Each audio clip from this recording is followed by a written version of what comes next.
evening, everyone. Welcome to our capital budget meeting, November 21st, 2023. This meeting has been called for the purpose of consideration of the 2024 to 2028 capital budget. The meeting is for information and discussion purposes only. No decisions will be made as the capital budget approval is scheduled for the regular meeting of council on December 14, 2023. This meeting is being held in person and electronically in accordance with Section 238, subsection 3.3 of the Municipal Act and Section 16.6.24 of the City of Woodstock Procedure Bylaw. This meeting is being live streamed to the city's YouTube channel, and a recording of this meeting will also be posted on the city's website following the meeting. An agenda of the meeting can be found on the Agendas, Meetings, and Minutes page of the city's website. Before we begin, is there any disclosure of conflict of interest?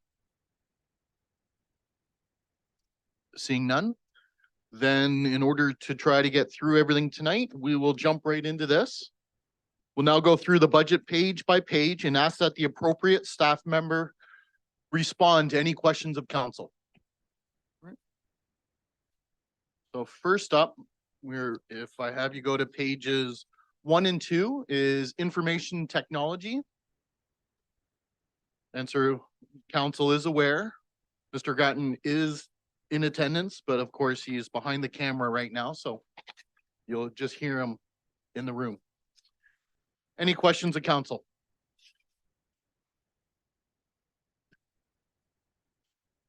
So again, pages 1 and pages 2 for information technology. Okay. Seeing none, we'll move along. Now pages 3 to 6 is fleet and equipment.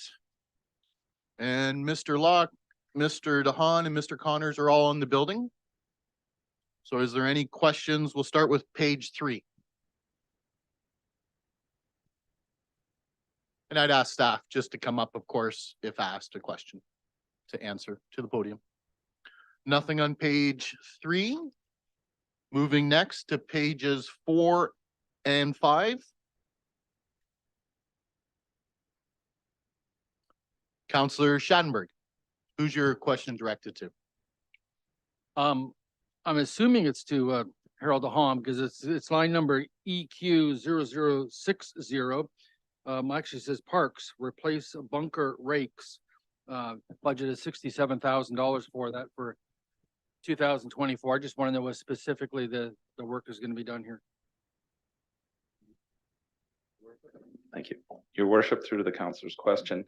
What that refers to is we have a 8-year-old replacement plan for this, and this is used for grooming our indoor turf as well as the outdoor ball diamonds.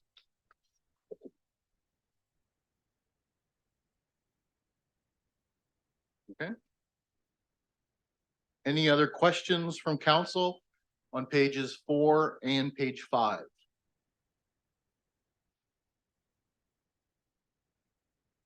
Okay, seeing none, we'll move along to finish it off at page 6 for fleet and equipment.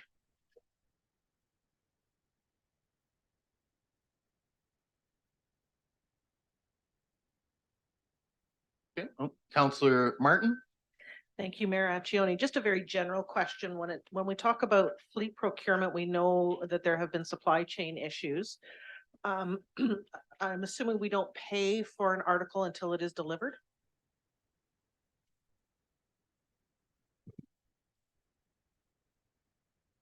Through your worship, yes, that's correct. Thank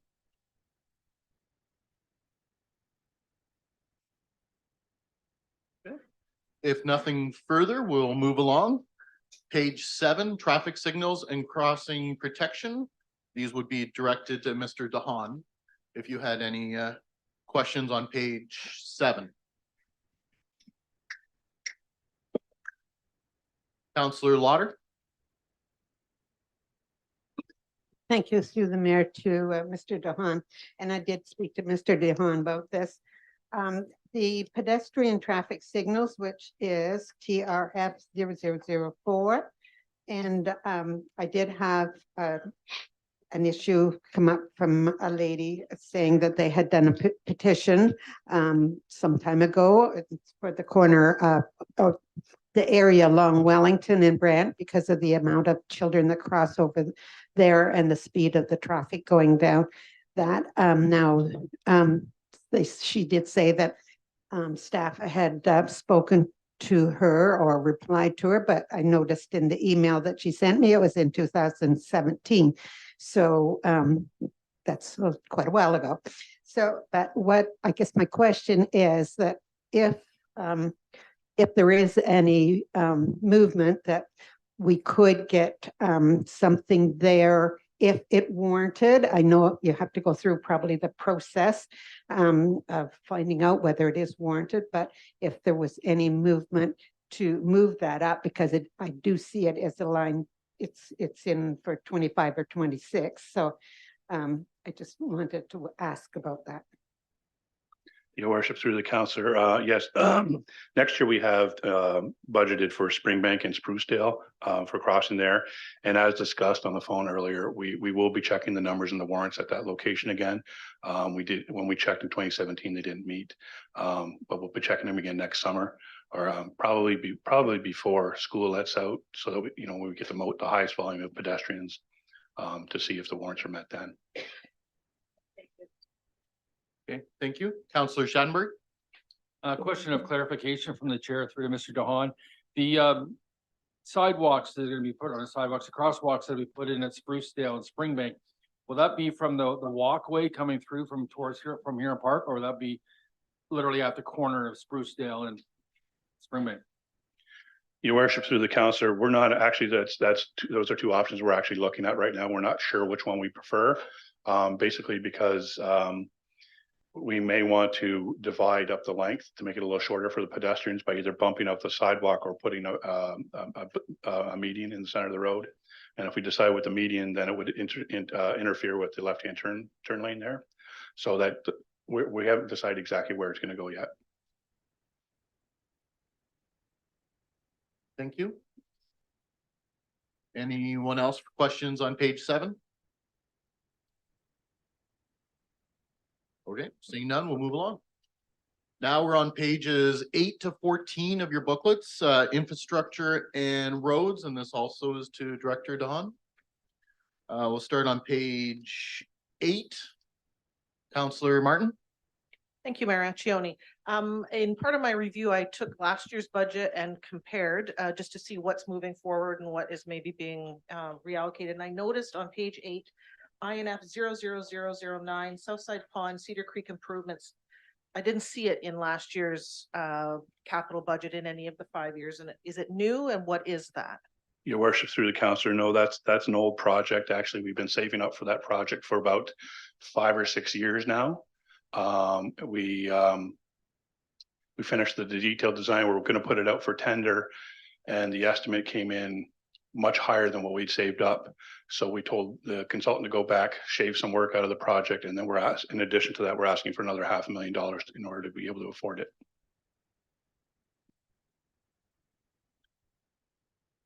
Okay. Any questions on pages 8 and 9? Counselor Shanberg. Yeah, my question is to do the Cedar Creek and the Southside Park Pond. If we were to approve this $500,000 addition to our capital budget, would this be a project that would be done therefore in February of 2024, like this coming winter? Your worship, through the council, no, we would probably start it in October of 2024. We have to wait until the turtle season is done. And then it has to be completed before the spring. So in order to give us the most time to work on it, just in case something happens, we'd probably wait until October, and that would give us the longest period. Thank you. Anyone else on pages 8 or 9? Seeing none, we'll go along to pages 10 and 11.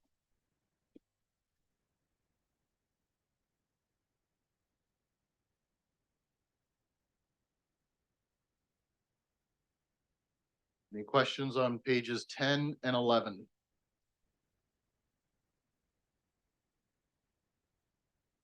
Seeing none, I will move along to pages 12, 13, and 14, because I don't think there's anything on page 14. But Councillor Leatherborough? Through your worship, I'm not sure if this is still directed to Mr. DeHaan on page 13, but for the downtown revitalization, comes with a pretty price tag.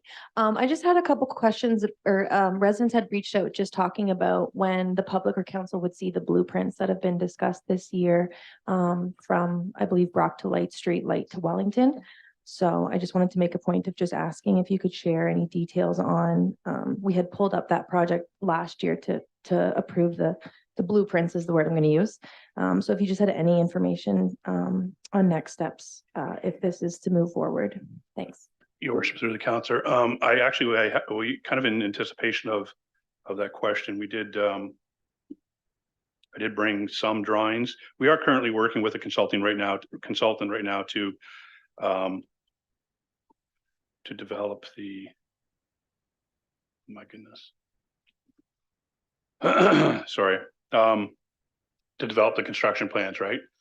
And if I could, there we go. And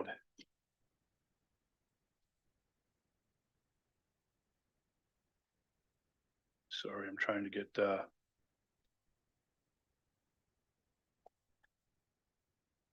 all right, so that's an overview of the whole project area from Light to Wellington. That is not the slide I thought I'd be starting on, to be absolutely honest with you. And did only one slide come through? Son of a gun. Yeah, only one slide came through out of my 15. Oh. Okay. My apologies. It's okay. That's my fault. I'm just putting you on the spot. Just No, top of like mind if- I said, I sent something down. Anyway, we had a PowerPoint showing some street views and artist conceptions of what it is. So we are currently working on detailed design for the project. We are targeting for construction next summer or next spring, next summer. We don't usually put plans out. Well, we always say for every construction plan, we always let the neighbors know that plans are available in our office if they want to view them. We'll probably do that once the plans are finalized also. We will definitely be contacting directly with all the businesses in the area and letting them know what's going on. If you want, I can quickly describe what the idea is. We're replacing basically from building face to building face, putting in new sidewalk, a patterned concrete, putting a rolled curb, and then another patterned concrete or asphalt, and then another rolled curb, and then a new road section. The idea is that middle section between the two rolled curbs, so there won't be a step anymore for a barrier curb. There'll be the two rolled curbs instead, which will make it easier for sidewalk days and things like that. And it'll also make it easier for on-street patios, right? So that people won't have to necessarily build the islands or whatever. We're also working on trying to get a consistent, come up with a system of a standard, sorry, I should say a standard for those on-street patios so that they all look the same. Right now we have an overall meeting next week to hammer out some details with the whole group. We've got a separate meeting to work on some of the details for the lights. So parks can carry so that poles can carry the necessary banners and have the outlets and everything. We've also worked on the street signages, hydro boxes. Oh, and then through the coordination with the utilities, Enbridge let us know that they are putting in place a new program where they want to pull the meters outside of the buildings. So we're coordinating the work. Somehow we haven't figured out how this is going to happen yet, but we're trying to coordinate the work with Enbridge so that they get the meters, which are a hazard, outside of out of the basements of some of these businesses and put them in front of the businesses outside. So if there's ever an issue that they don't have to go into the building. So. Thank you very much. Okay. And my apologies, I don't know what happened there, sorry.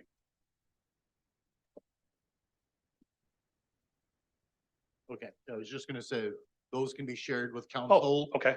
Yep. That way everybody sees that on council. Yeah, You it's can it's make sure to a 20 meg file, which is maybe why it didn't come through. I'll talk to IT about how we can get it Put it through. emailed through or something like that. Yeah, yep. Okay, please. Counselor Schadenberg, I think, had his hand up next. A follow-up from that on your chart, the concrete flower pots would therefore be removed. They wouldn't be part of the future of downtown Woodstock. Your worship through the counselor. Some of the sidewalk furniture is a bit up in the air yet. It's my understanding, Rita? Yes, Rita says yes. We're trying to keep Rita happy. The flower pots will be gone then.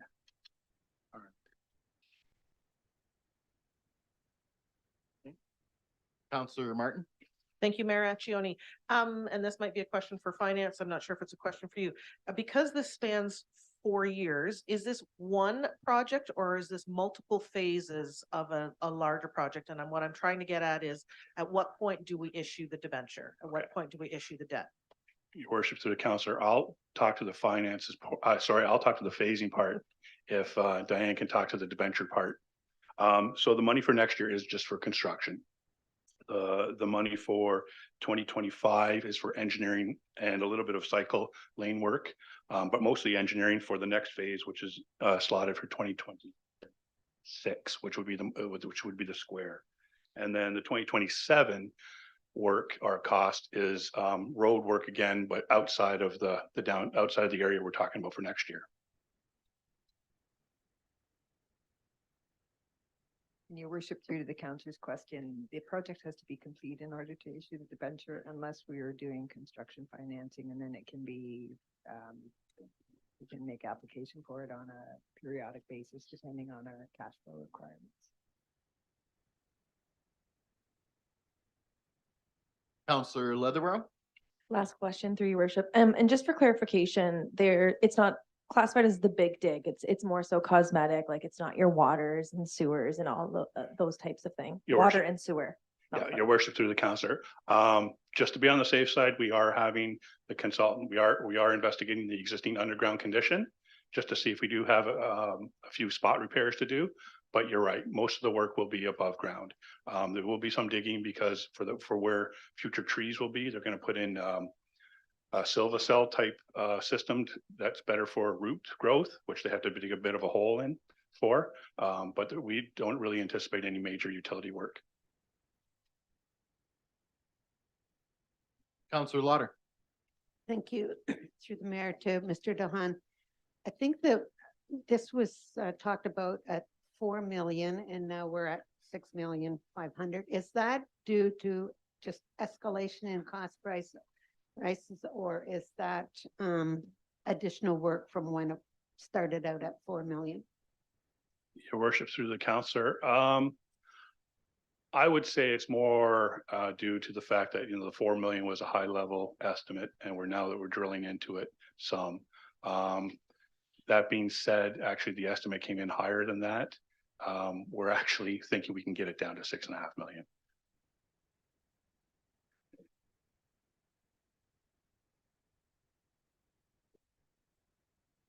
Anything else for pages 12, 13, and 14 before we move along?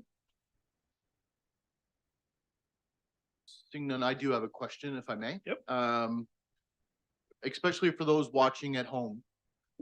Can you explain the timeline of what I guess the disturbance would be on the street? And have we looked at can we have a north and a south side worked on separately? How that might go? Yeah. Your worship, that's a good question. And believe me, that's on the top of everybody's mind. It's just, we haven't exactly figured out what's the best way to do that yet. We're not sure if we're going to go block by block, working east to west or west to east, or north south. We haven't figured in terms of what needs to be, part of it's going to be controlled by what needs to be done, right? And part of it actually is going to we need to coordinate that also with Enbridge. Believe me, though, we are going to do our darndest to make sure that all the businesses have access during construction and that we keep disturbance as much as possible. And believe me, it'll still be a mess, but as much as possible to a minimum. I guess, and timing wise, are we Oh, expecting sorry, to be yes. done all next Timing year? wise, we're hoping to put it out for tender in the spring with summer construction. It will take a good 6 months or more, 6 or 8 months. So we may, depending on when we get it done, we may have to, if we don't get the final design done in time, we may have to phase it with the third phase, or we're part of the phase happening in 2025. So, because we don't want to leave open construction for the winter, right? So. Okay, we'll certainly appreciate that. I know there are some business owners are concerned rightfully. Yep. As well as residents that do shop and everything else and go downtown. There's been a fair bit of questions. So just want to stress the importance of making sure give as much notice to everyone as possible and every consideration is made to. And it's my understanding that Kerry Jarvie has been in, constant contact with the BIA about it and also. Councillor Leatherborough? Through your worship, I'll just add on the BIA behalf that we are chatting quite often with Kerry Jarvie, and then Dwayne Kumala Thomas is now the employee of the BIA, but talking about strategy to make sure that the businesses that are first impacted, if this proceeds, that they have the support and that we think outside of the box, kind of all the pivoting that we've done in past years to make sure that people can access those businesses. So just wanted to add that it is top of mind specifically for the BIA, and Kerry Jarvie certainly attentive to that. Thank you for that. Okay, if everyone else is all right, moving along. So now we'd be on page 15, sanitary sewers, and again, directed to Director DeHaan. Any questions on pages 15 for sanitary sewers?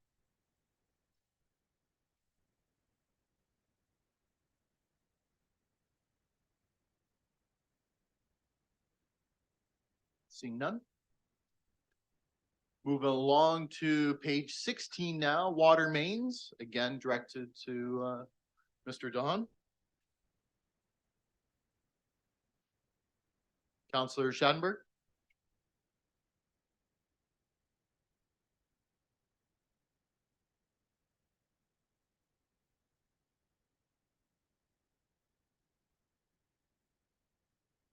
Now my light's on. From the mayor through to Mr. Don. I guess the best question to be asked, and this is more so for just for the people viewing this, when the budgets broke down, that top line that talks about water mains and basically cost sharing with the county. That's the same thing with the wastewater lines. If you can just do a brief explanation on that for people who understand when a road gets completely redone. Your worship, through the councillor, yeah.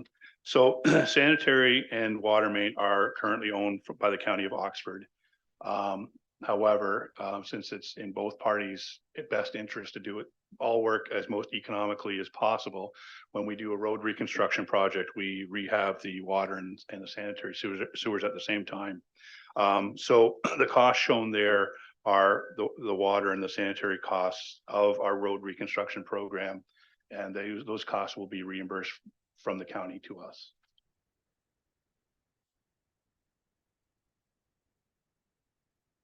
Thank you. Anyone else to finish off water mains?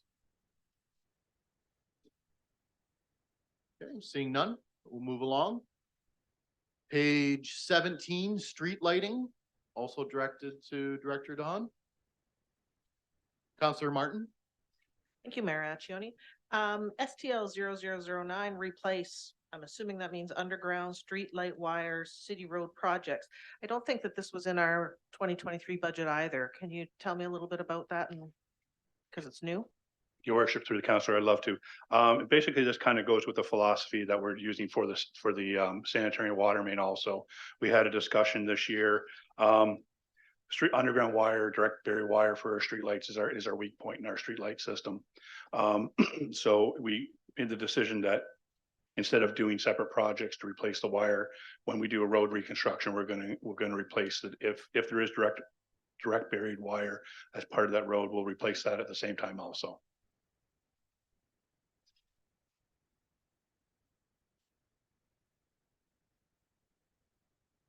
Any other questions on page 17 for street lighting?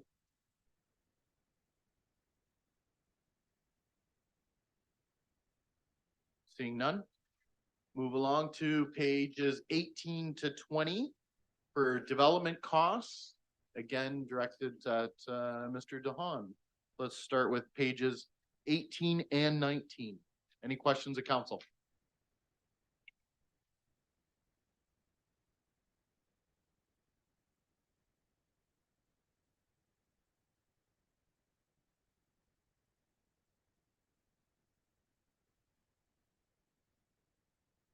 Councillor Lauder? Thank you. Through the mayor to Mr. DeHaan. On DEV 00018 Springbank Ave widening brackets OR4. Can you just explain what that is? Your worship, through the councillor, excuse me. So Springbank is anticipated eventually to go farther east. Usually, the developer will pay for the normal road width. However, Springbank has consistently been built a little bit wider than normal width because we consider a major collector. So the city that we collect money through development charges through DCs to cover growth items, and that's so the extra width of a road is a DC charge. So that would pay for that extra width. We would then pay the developer back, whoever that may be, for that extra width using the DC collected fees.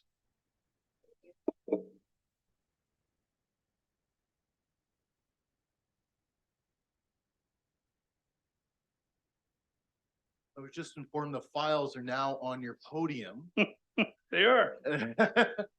If council would like to see them right now, and for those watching at home, could enjoy it. There you Right. go. So, yeah, I'll just flip through. I guess, like, I'll try to give a brief description going through. If you have any questions, please just interrupt me and ask away. So here's the project area from Light to Wellington. The original report had this project broken into 3 phases. Last year, council kind of decided we're going to give it a try to go all as one phase, get it over and done with. So these are some of the details we're looking at right now. New light poles, which would have areas for the flowers to hang from, as well as banners and was it the starlights? Yeah, the winter lights. Yes, sorry. And as you'll notice, because in order to fit all the stuff on the poles, we're going to end up probably being a fair bit higher than the existing poles. So there'll probably be 2 lights on each pole, one for the road in order to meet proper lighting levels, and then another one for the pedestrians on the backside. And then here's another section. So you'll see, here's what I was talking about. You'll have your sidewalk and a bit of a rolled curb. And then you'll have your parking area, which can also then be converted into a patio area. Sorry, I should say the walk around area. The patio should be here against the adjacent to the building. So people walking and having to go around a patio, we're not going to have to step down and then and then there would be some kind of barricade here when there is a patio, and that's the kind of the standard that we're looking into right now. And then you have your travel lanes here. And then we're also looking at furnishings. So here's kind of an artist rendering of it. You've got this colored area here, which helps, visually differentiate between the sidewalk and the possible parking area. This would also be the area where the trees and the street furniture would be at. More of a plan view there, or sorry, profile view there, showing the trees, the poles. Again, there's that. So obviously, the big kicker and one of the bigger price items, I think, is the work, and that's a couple of years down, is the work that's going to happen in Museum Square. I suspect now that the city's purchased the building, that this plan will probably significantly change also. So that's Brian's problem. So, and then there's also going to be, as well as different, there's going to be different patterns, different colors, all in order to help differentiate for those, visually impaired, but also, it looks nicer. And then here's some of the furnitures that we're looking into. You've probably seen a couple of these already around town, the bike racks. We haven't necessarily landed on some specific furniture yet, but we're working on narrowing it down. And then the wayfinding system, which we're currently working on also to help direct people to items of interest, such as the museum, city hall, that kind of thing. And yeah, then just some more details of what we're looking at. Bus shelters. We're talking about bus shelters right now, trying to find out, you know, customized bus shelter that everybody can live with. And then patios, like I said, we're still working on that. So that's about it. Does that help? Counselor Leatherborough? So just to confirm, this looks much more accessible than our current downtown, especially the rolled curb. And then confirming that we could potentially get new garbage receptacles. Is that right? Your worship, through counselor, that's definitely part of it. Yes.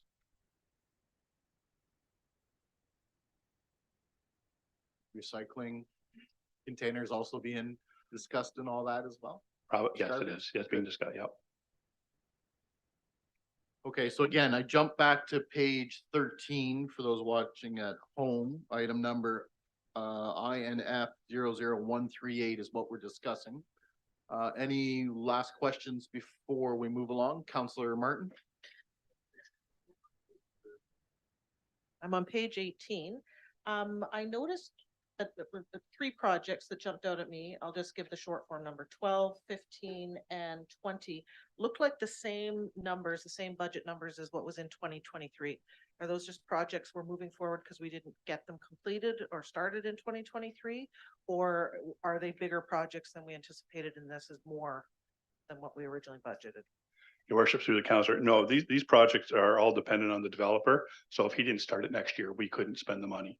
So we're anticipating that it'll happen this year. So Sorry, that make sense? you said next year and this year. last year, sorry, last year and this year. Yes, 2023, which is now versus 2024, which is what we're budgeting. right. Yes. So if Okay. we budgeted So we for it didn't last get it year, started in and 2023. the developer didn't start it, then we couldn't spend the money. So we're anticipating it starting this year. So can I tie that into a question I asked the other night about carry forward? We won't see this in carry forward. We're seeing it here Correct. because we didn't start it. If we had started it, it'll be in carry forward, but we didn't start it, so we see it here. Your worship, through to the council's question. Sometimes projects aren't started, but we carry them forward because there's agreement in place. We've already signed a contract. We just haven't got the work started yet. So there is a variety of reasons why they carry forward. This one is a rebudget because the developer didn't start work. Okay, thank you. Any other questions on pages 18 and 19? Counselor Shanberg?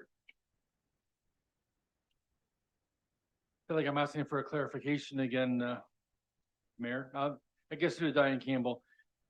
If, or maybe it's gonna be to Harold DeHaan, if the Sprucedale project was not done in 2023, what happens to the money that was allocated to have that done this year that's now gonna be spent in 2024? Your worship, through the counselor, and Diane can correct me if I speak. Are you talking the reconstruction of Sprucedale that was done this year? No, the actual building of the brand new Sprucedale, the new subdivision, the Lunar Group down to, Oh, down to Woodall Way. right. Woodall Way? So because it's a developer project that relies on the developer doing it or not, if we budgeted it in for this year, and if it wasn't done this year, then it would not be carried over and we would just rebudget for it the next year.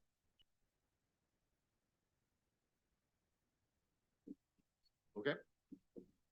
So moving along to page 20, just to finish it off. For development costs. Any questions there? Okay, seeing none, we'll move along. Next up, page 21, cost recoverable from developers, also to Mr. DeHaan. Any questions on pages 21?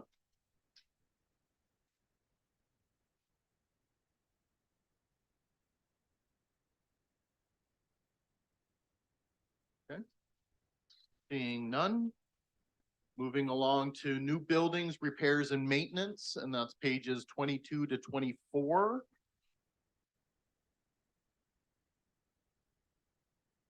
Any questions? Counselor Shanberg? Yeah, thanks a lot from the mayor through to, I guess, Harold DeHaan to answer this question again. The cupola above the museum was also part of our 23 budget. And I'm on the museum advisory committee, so I know a little bit of the story, what's happened there, but we need more money to actually do the work in 24. Your worship, through to the councillor, that is correct. And actually, most of the budgeted amount there is actually in order to do it safely. It's for the scaffolding needed to work in order to get to the work.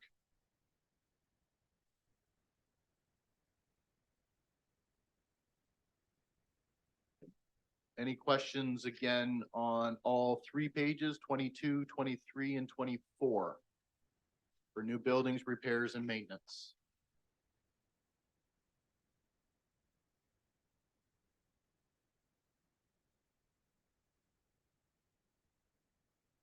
Okay, seeing none.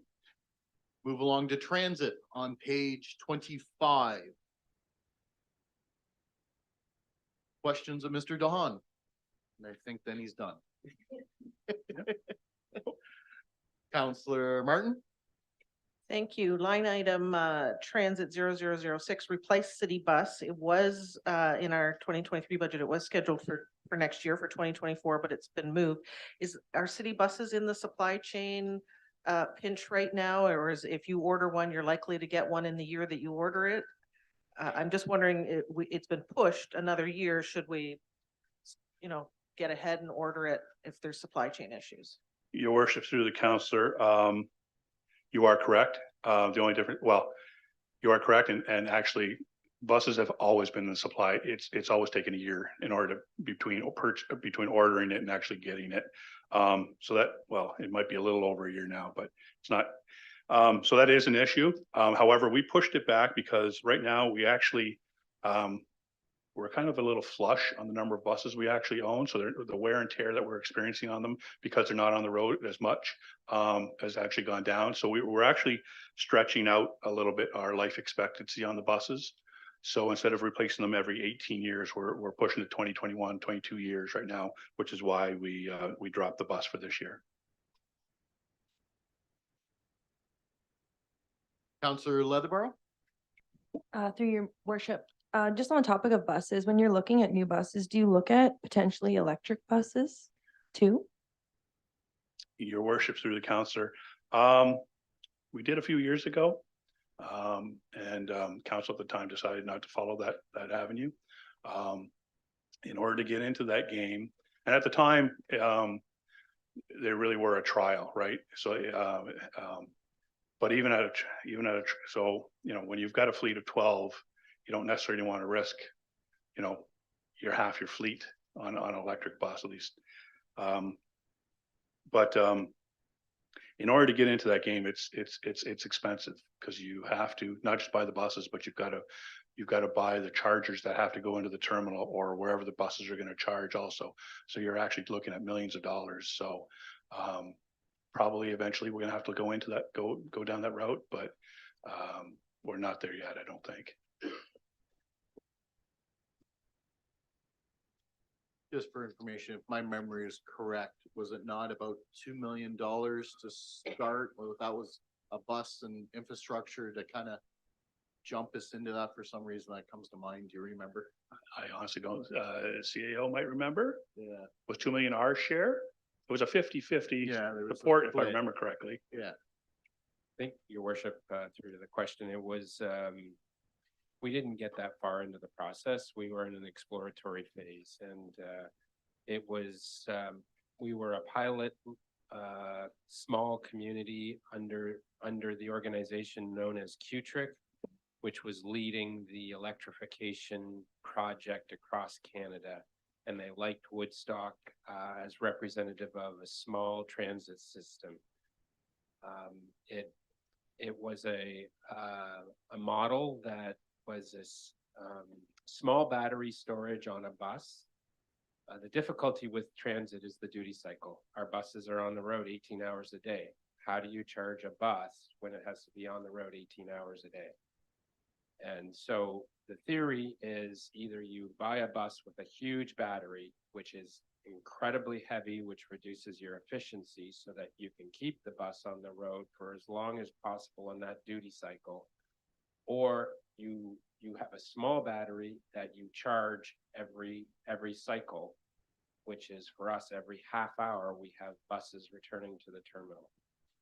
And so how do you charge a battery within 5 minutes to give you enough power to get around a half-hour route? And this had been figured out at the time, but it required a significant power source to charge that battery in that extremely short period of time. This is, I think, what's being operated currently in Brampton and a few other cities that did implement this. It was under a federal funding program. Unfortunately, I think that opportunity has now passed us by. And the technology continues to change. I think you are seeing now bus systems loading up the bus with batteries, which I don't think makes sense for our particular situation. Used to be that the only bus you could buy of that nature was Chinese manufactured. There weren't domestic made buses of that. I think that is now changing though. So it isn't something that we've cast our attention to for some time. If council wants to begin that kind of a program, it would take a research report for staff to come back to council and say, this is the new technology and the way forward. Councillor Leatherborough? Through your worship, just to follow up, I was just wondering about one bus, not the whole fleet. And I believe the city of Brantford is looking into it as well. And just, I'm always thinking of the price of gas and diesel, and I don't think that's going to go down anytime soon, but I appreciate the feedback. Any other questions of transit on page 25? Councillor Shanberg? Yeah, from the mayor through to Harold DeHaan, I guess the question is how easy is it for the gas tax money to be used to help with the security item of the cameras on buses? How does that work? Your worship, through to the councillor, and again, I'll have the treasurer correct me if I misquote. But yeah, once we get the gas tax money, it's really up to the municipality's choice of where that money goes towards. It doesn't necessarily have to go specifically for a brand new bus or anything like that.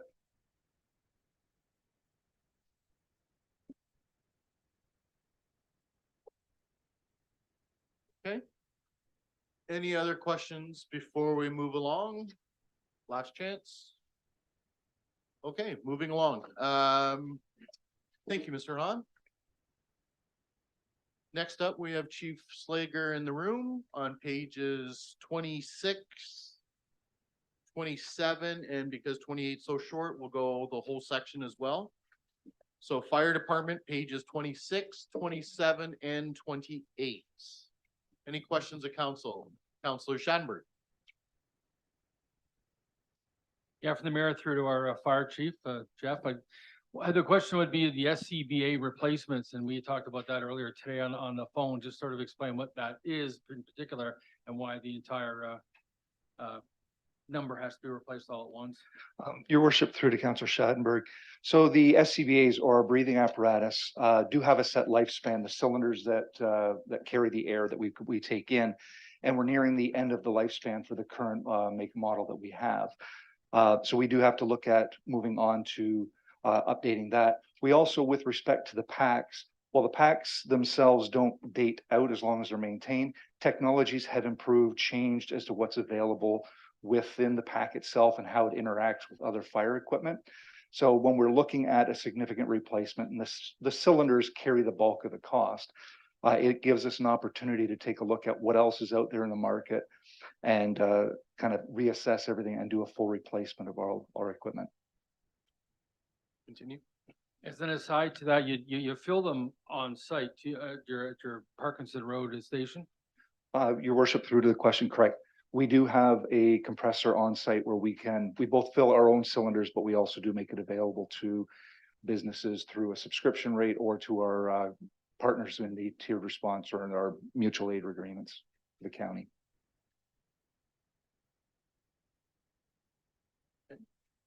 Any other questions? Councillor Lauder. Just an explanation through the mayor to the fire chief.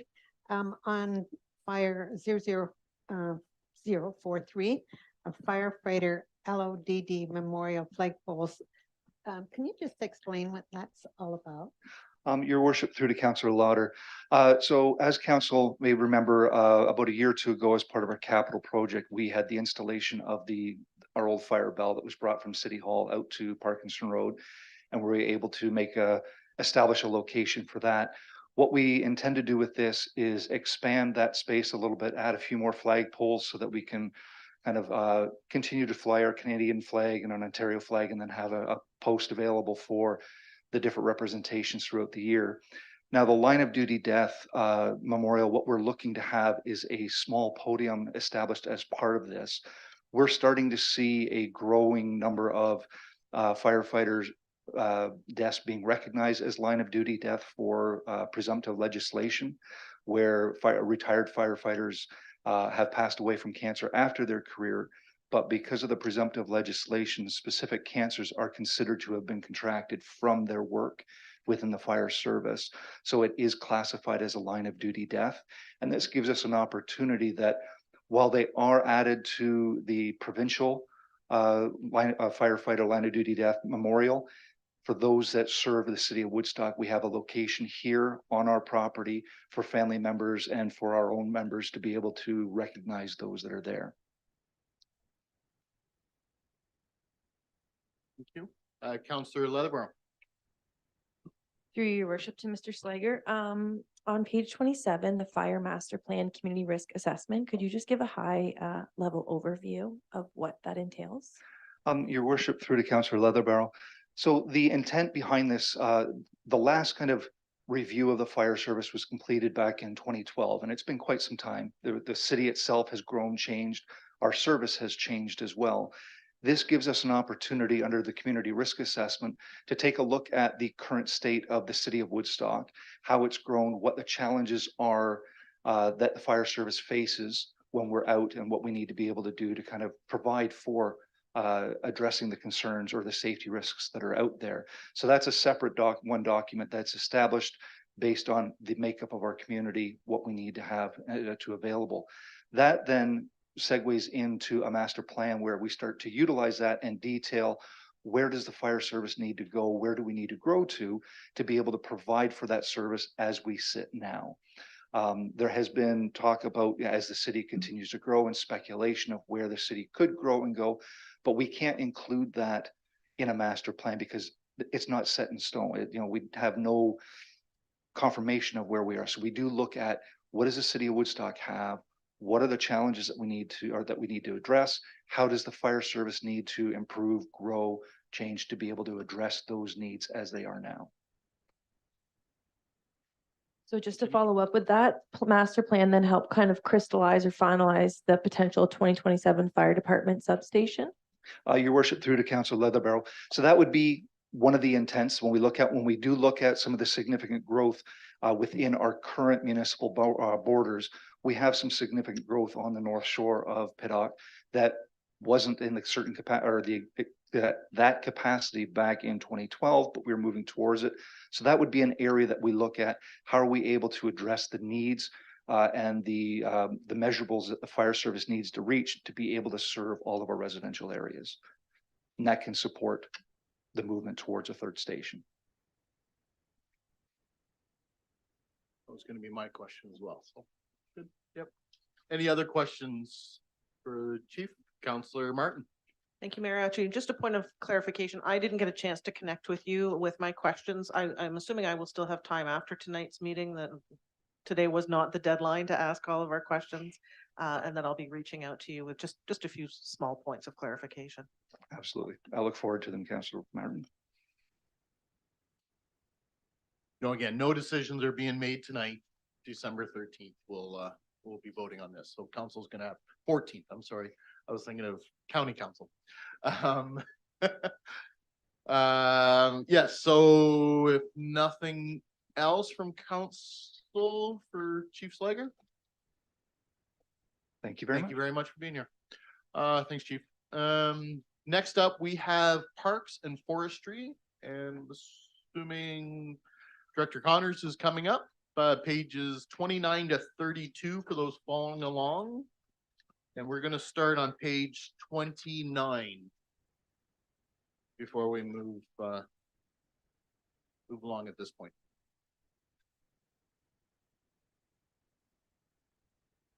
Any questions on 29? Counselor Martin? Thank you. I did have a chance to reach out to Mr. Connors, but I didn't get all my questions in one email. So sorry. I'm noticing on page, or at least I wrote it down on page 30. And again, as I was going through comparing to last year's budget, which is really all I have to reference, project 00068 and 00070 North Shore washrooms. Where did those two projects go? Because they were in last year's budget, but I'm not seeing them anymore on the capital plan. Are we just reprioritizing? Your worship, through the councillor's question, the North Shore washrooms were removed because they were in contingent of us getting water and sewer over the bridge, and that project was removed due to the increased cost. At least it was backed up, I believe. It wasn't removed. So until we get water sewer, there's no point in building washrooms on that side of the dam.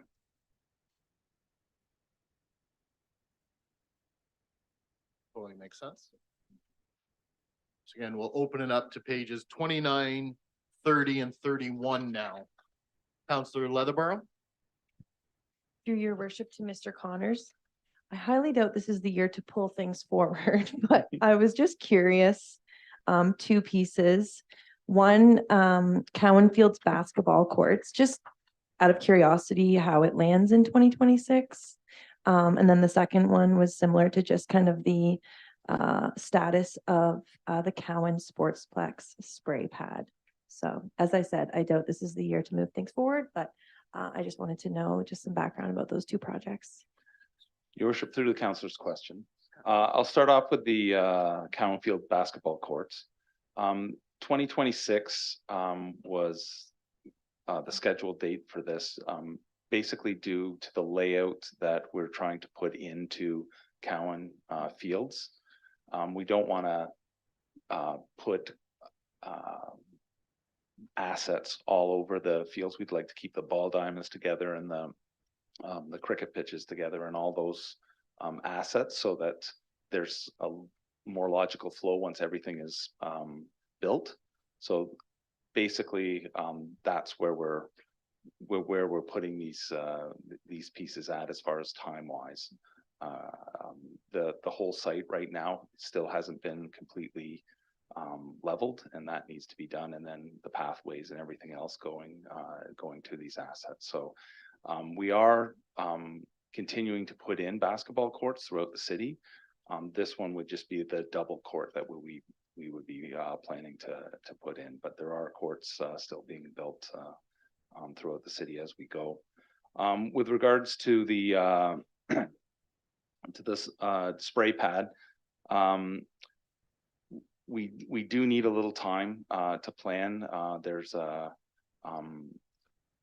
It's a little more complicated to get the utility servicing over to that area that we want. So that's why it was taking a little more time for Red to get the site plan ready. That end, there's only so many supervisors to be able to manage this work, and we do have a large splash pad coming online this year, hopefully. So, Counselor Schadenberg?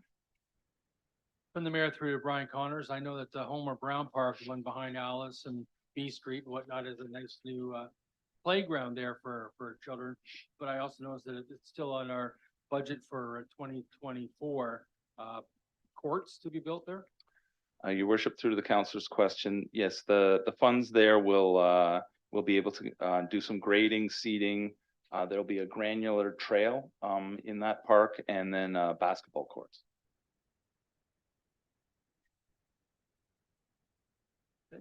Counselor Lauder. Thank you. Through the mayor to Mr. Connors. The winter lights, new decorations, could you just explain what is anticipated with the 75,000, please? Your worship, through the councillor's question, if I can operate this, I do actually have a picture of this.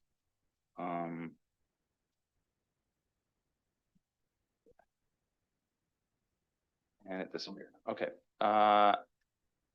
So this is what we would be looking at. Obviously, this is not the actual lights, but this would be approximately what we would be looking at getting for Museum Square inside the fountain. These are pictures of other municipalities that have done similar, so that it would be something of that. It would be built specifically for Museum Square, so it's not like an off-the-shelf piece. And that would kind of bring the fountain kind of into the center of the Winter Lights program for Museum Square. Thank you. That does look very attractive. So the other question I have is about the pickleball courts, because people do complain that there's not enough pickleball courts. Could you just give a little highlight on what is planned for a few to satisfy and where that's going? Thank you. Your worship, through to the councillor's question. We are planning in this budget cycle to put a new park in 2024, Kingsman subdivision. That is going to be the park that would be beside, like, closest to Shanna Larson Park on the north end. And that park, one of the amenities that we'd be looking at is a court, and we would be looking at doing a hybrid court that would involve tennis and pickleball there. So that would be a new build for pickleball as well. We also have a Brompton, which is getting resurfaced. I will be coming back to council and asking them what they'd like to do, whether to keep it completely tennis or whether to make it a hybrid court as well. The difference between the two would be with this new subdivision, it's actually a new amenity where if you make it a hybrid court from a tennis court, there might be some tennis players that take umbrage at that, but that would be up to you councillors to decide which you'd like us to do on that front. But there will be more space for outdoor pickleball in 24 if this budget is approved, as well as the indoor extra stuff that we've brought in this year.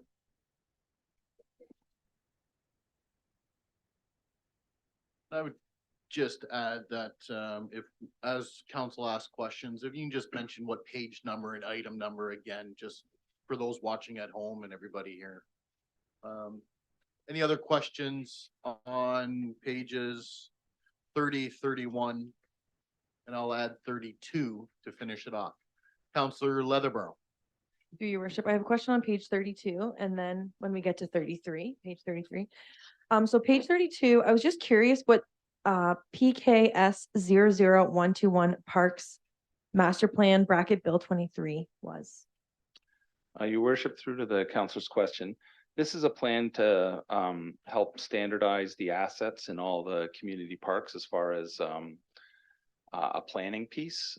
This will help us also with Bill 23 as far as developers and how we are able to work with them to try to ensure that our park system has kind of similar features, like when we're talking about a neighborhood park, that we don't have some neighborhood parks that really don't get a lot, where others have some, our standard would be more substantial.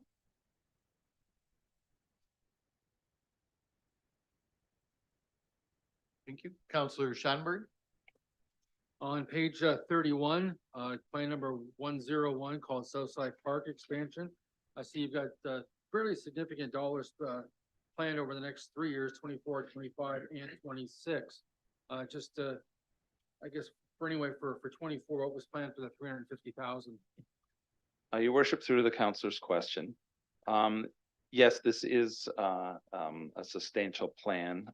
What the Southside Park expansion will become, with council's approval, of course, would be a trail system throughout what was the golf course, and it would be also naturalizing the space. This first cost will be to create the conceptual drawings, move the garden, the Caudle Park garden plot, and for a bridge installation over the stream. And we need that to be able to cut the other side. The bridges have been removed. So we need to create a metal bridge to get over to do that work. We will be coming forward early in 2024 to kind of give council a fulsome explanation of the plan as far as the naturalization process and what it would look like. So that will be coming before the 2025-2026 larger dollar figures.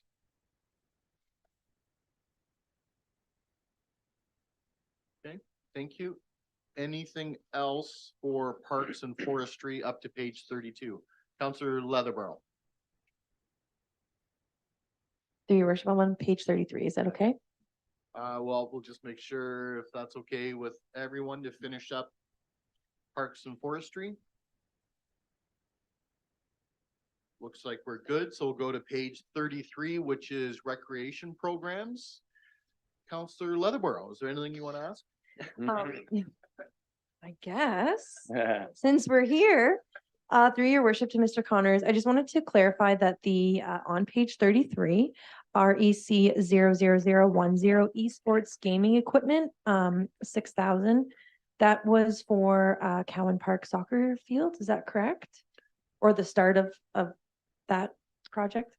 Your worship, through the councillor's question, yes, this is the initial equipment purchase for esports, and that would be at Cowan Park Sportsplex.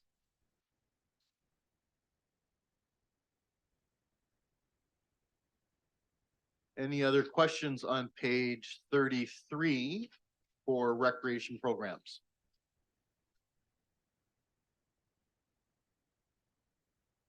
Okay, seeing none, we'll move along to aquatics. Pages 34 and 35. For those watching at home, Councillor Shanberg. Yeah, for the mayor through to Brian Connors to explain the basin repair on the pool. Your worship, through the councillor's question, the Southside Aquatic Center does need some basin repair. Actually, that is another picture. It won't be as pretty as the first one. So this is just one of the problems with the pool. So that is the exposed concrete down there, and obviously that's not good for the longevity of a pool. So we need to get that fixed, and that's happening in several areas. So from a cost perspective, it would just be good to have this resurfaced completely. Continue, Councillor Shanberg. Yeah, I guess a quick follow-up to that. What time of year would that be done, Mr. Connors? And I guess the second thing with that, obviously, we don't have a outdoor in-ground pool, and the YMCA doesn't have a pool, so that would get us down to 0 pools for a stretch. Your worship, through to the councillor's question, we would be looking, if we needed to do this, it very much depends on how desperately the pool needs the work, obviously. it becomes unsafe or if it really goes, we'd have to do it as soon as possible. But if we can go out as far as we can, it would be best to do it over the Christmas break to cause the least amount of effects, because there are some closure days there already. That would mean a few days without aquatic services, but that would be the best time to do those repairs. So you're proposing, you're talking about next Christmas, not this Christmas. Is that correct? That is correct, Your Worship. However, I do want to add the caveat, depending on how well the basin holds up and how much of the lift is for the decking takes place. If I can continue, then it just begs the question, if we're gonna risk waiting a year to fix it, of course, I'm scared of the cost of something, because I'm assuming water can get underneath and start lifting it more. So is there anything done in between now and then to? Your Worship, through to your question. Yeah. There isn't really anything that can be done. However, we haven't let it go for years and years and years. So the concrete should be able to hold for for several months without any negative impact on it. Okay, thank you. Anyone else with questions for aquatics? Councillor Leatherborough. Through your worship to Mr. Connors, I have two questions. So on page 34, the first one, AQU 00015, change room facility expansion. I'm at the aquatic center often, as one of my kids has taken swimmer 1 about 4 times now. So the 50,000 that is slated for 2024, I would assume that again is, the blueprints for the change room expansion. Is that correct? Your Worship, through the councillor's question, yes, that is correct. That is for the architectural review and for the community change room. Yes. And my second question would be AQU 00021 pool play features. Again, not sure if you'd move it up, but I was curious what that is. And it says 50,000 in 2025. So just any information would be great. Your Worship, through the councillor's question, yes, this is for additional recreation features. I have tasked the new aquatic supervisor to look into this. There are a variety of recreational features that we could be looking at this price tag. So she will be looking into it this year, and then in 2025 that should be able to come up with something that would hopefully increase the recreational enjoyment for folks at the pool. We have had to take out the 3-meter board several years ago because of our depth and the changes to the regulations. So there are other features that can go in that space. Thank you. Anyone else for questions on aquatics, page 34 and 35 before we move along? Seeing none, move along to community complex and civic center again for Mr. Connors, page 36 and 37. Any questions of council?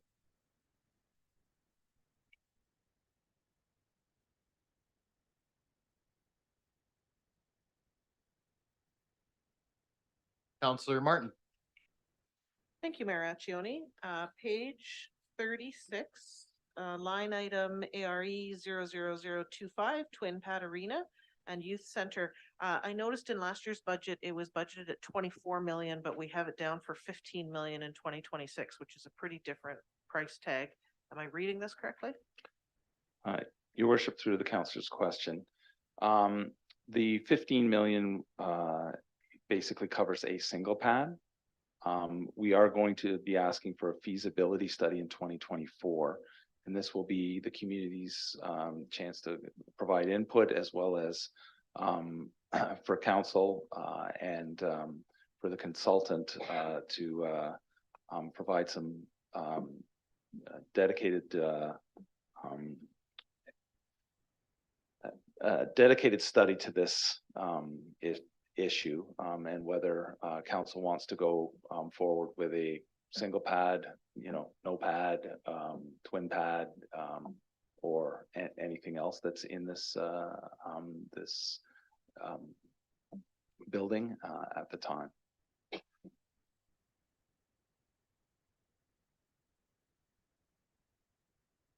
I have a question along that same item, if I may.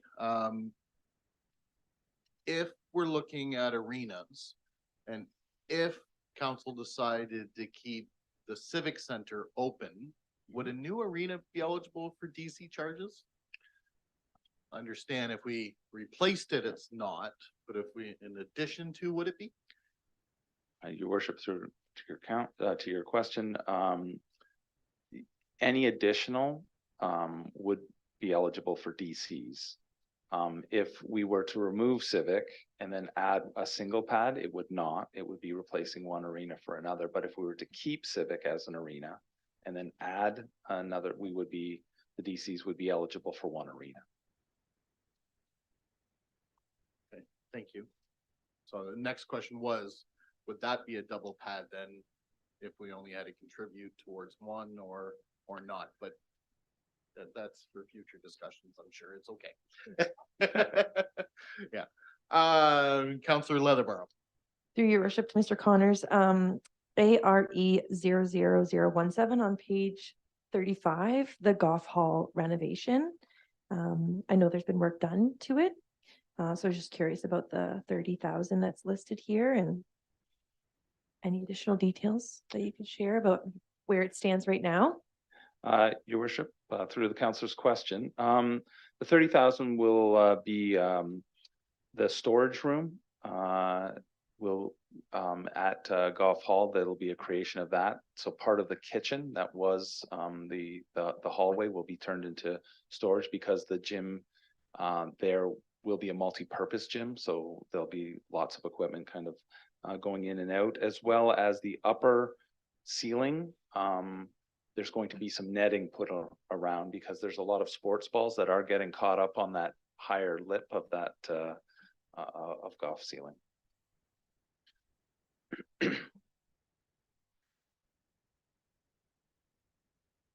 Last chance for pages 36 and 37, community complex and civic center.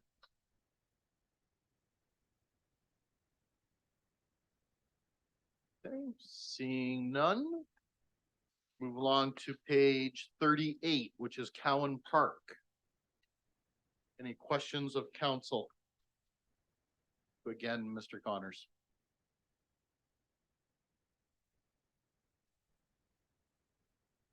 Councillor Schanberg.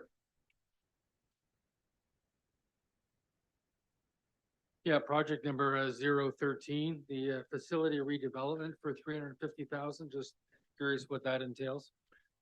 And your worship, through the councillor's question, that is currently the unused kitchen. And what we'd like to do is to change it over to a boardroom, offices, and some program space.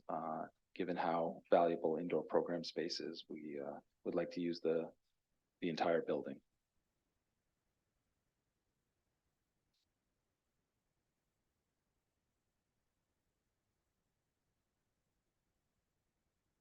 Anything else for Cowan Park, page 38?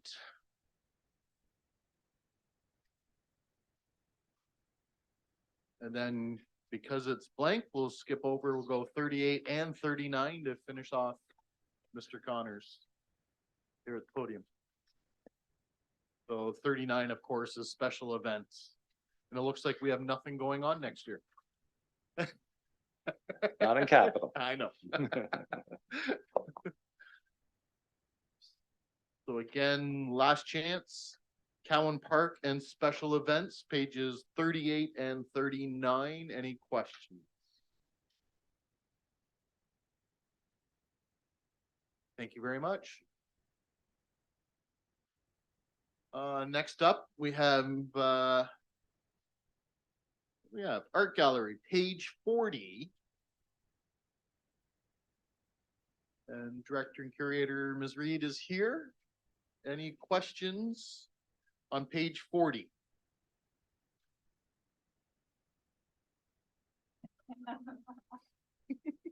Always at the ready. Seeing none, thank you for being in attendance. Move along to library. Ms. Harris is here, page 41. Couple more items there, but not a lot. Any questions for the library?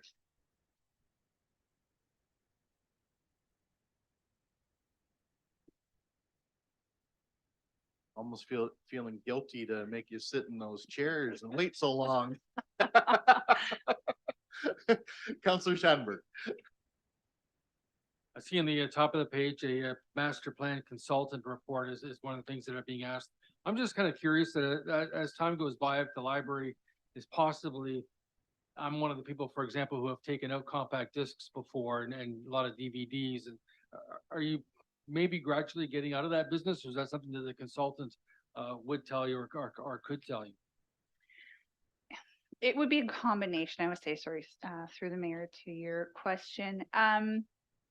Certainly that would come up in this annual the strategic planning process. However, I feel with media, the decision often gets made for us as to whether we can continue to purchase something if it no longer exists. So I do anticipate over the next 5, 10, 15 years that our ability to purchase these items will decrease because they won't be available anymore as things go purely digital versus physical materials.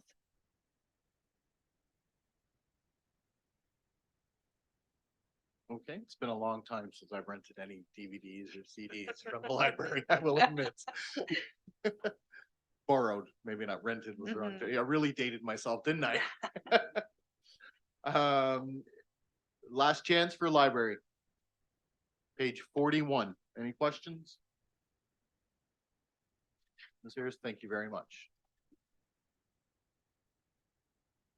And lastly, police, page 42. Of course, that for people watching at home is a radio upgrade reserved for capital projects. And suggest if there's any questions on that to contact police chief, or if the CAO can answer anything this evening, but I think that was fairly self-explanatory. Okay, well, we got through, Councillor Lauder. If I could go back to page 11 in the explanations and in under building projects, and there's an item there, and I didn't see it anywhere, but it's probably in a whole total throughout the budget. For the 50,000 for museum storage expansion study, and Miss Houston is here, and I wonder if she could give some explanation there, if there's grants for this type of thing or other grants. So I had spoken to her today, and maybe she can help us out here. Your worship, through to the question.